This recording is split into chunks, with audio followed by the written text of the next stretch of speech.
5 बजे तक प्रचार का समय है, तो स्वाभाविक है सभाओं का आयोजन होता ही रहेगा, लेकिन तैयारी बहुत दुरुस्त है। भारतीय जनता पार्टी अपने सभी बूथों पर जैसे अभेद किला होता है जिसमें कोई प्रवेश न कर सके, इस प्रकार से तैयारी कर रही है। तीसरी बार मोदी सरकार 4 जून 400 पार, इसको लेकर के न जनता में कंफ्यूजन है, न कार्यकर्ता में कंफ्यूजन है, न हम लोगों को कंफ्यूजन है, न आप लोगों को कंफ्यूजन होना चाहिए। लेकिन यहाँ पर जो आपके जो विरोधी दल है उनको तो बड़ा कंफ्यूजन है। राहुल गांधी प्रधानमंत्री को बोल रहे हैं कि उनको ये सबको परमात्मा है जो ऊपर से टपक गए हैं। उनको मोदी फोबिया हो गया है। उनको सोते मोदी जी दिखाई देते हैं, जागते मोदी जी दिखाई देते हैं, दिन में मोदी जी दिखाई देते हैं, रात में मोदी जी दिखाई देते हैं। मोदी नाम ने उनको सबको व्याकुल कर दिया है। उनके हाथ से सत्ता चली गई है, अब सत्ता उनके हाथ में आने वाली नहीं है।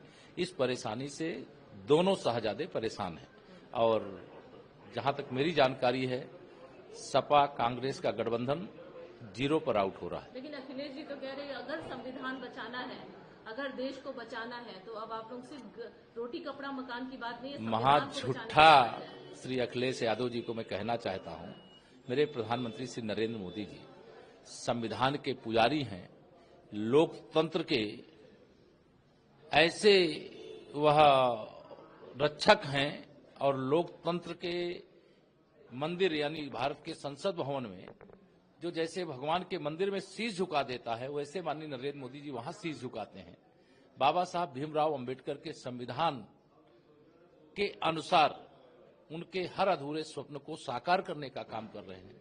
जो वंचित है, जो गरीब है, पिछड़ा है, दलित है, आदिवासी है, उनका अधिकार उनको दिला रहे हैं। और ये वोट जिहाद करने वाले मोदी जी के बारे में बोलेंगे। 4 चुनाव हार गए हैं। इतनी करारी पराजय के बाद अभी दिमाग ठीक नहीं हुआ है, तो 4 जून को जनता पूरी तरह से इन दोनों का दिमाग ठीक कर देगी। आप डिप्टी सीएम है, तो एक सवाल और भी पूछना जरूरी है कि उत्तर प्रदेश में एक और पार्टी आ गई, असदुद्दीन ओवैसी और पल्लवी पटेल। मत पूछिए, कोई जरूरत नहीं है। हम तो ये जानते हैं कि एक तरफा विजय की ओर हमारा गठबंधन बढ़ रहा है। हम 80 की 80 सीटें जीत रहे हैं। 5 बजे तक प्रचार का समय है, तो स्वाभाविक है सभाओं का आयोजन होता ही रहेगा, लेकिन तैयारी बहुत दुरुस्त है।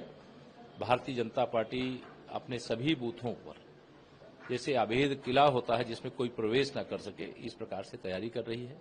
तीसरी बार मोदी सरकार 4 जून 400 पार, इसको लेकर के न जनता में कंफ्यूजन है, न कार्यकर्ता में कंफ्यूजन है, न हम लोगों को कंफ्यूजन है, न आप लोगों को कंफ्यूजन होना चाहिए।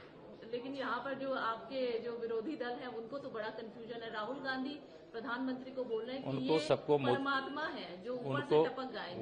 उनको मोदी फोबिया हो गया है। उनको सोते मोदी जी दिखाई देते हैं, जागते मोदी जी दिखाई देते हैं, दिन में मोदी जी दिखाई देते हैं, रात में मोदी जी दिखाई देते हैं।